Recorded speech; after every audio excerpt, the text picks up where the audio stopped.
એક વસ્તુ છે કે ભાઈ આપણે કામ કરવા બેઠા છીએ. સરકારમાં લોકોને કેમ આપણા માટે નાની મોટી ધૂણા ઊભી કેમ થાય છે આપણા માટે? તો કે આપણે હંમેશા નિયમ બતાવવા રહીએ કાં તો ધક્કો ખવડાવવાનો પ્રયત્ન કરીએ, એના માટે થઈને એ લોકોને આપણા માટે પેલું આપણે બેઠા છીએ, સવારથી આવી ગયા છે, ટાઈમસર આવી ગયા છે, તો સામેનો વ્યક્તિ જે આ ઓફિસનું કામ 2 દિવસ કે બે કલાક મોડું વહેલું થાય કે તમારા ઉપર ફાઇલ મોકલવાની છે એ તો 1 કલાક મોડી થાય, પણ જે વ્યક્તિ આવ્યો છે એની વાત સાંભળીને એનું કામ જો ત્યાં પૂરું કરી દો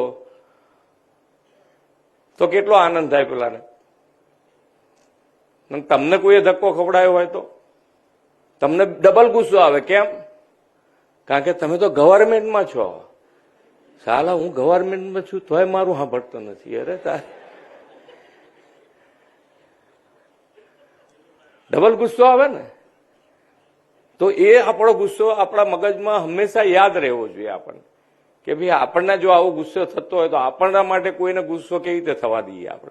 આપણે એનું કામ કરવાનું, શાંતિથી કરવાનું.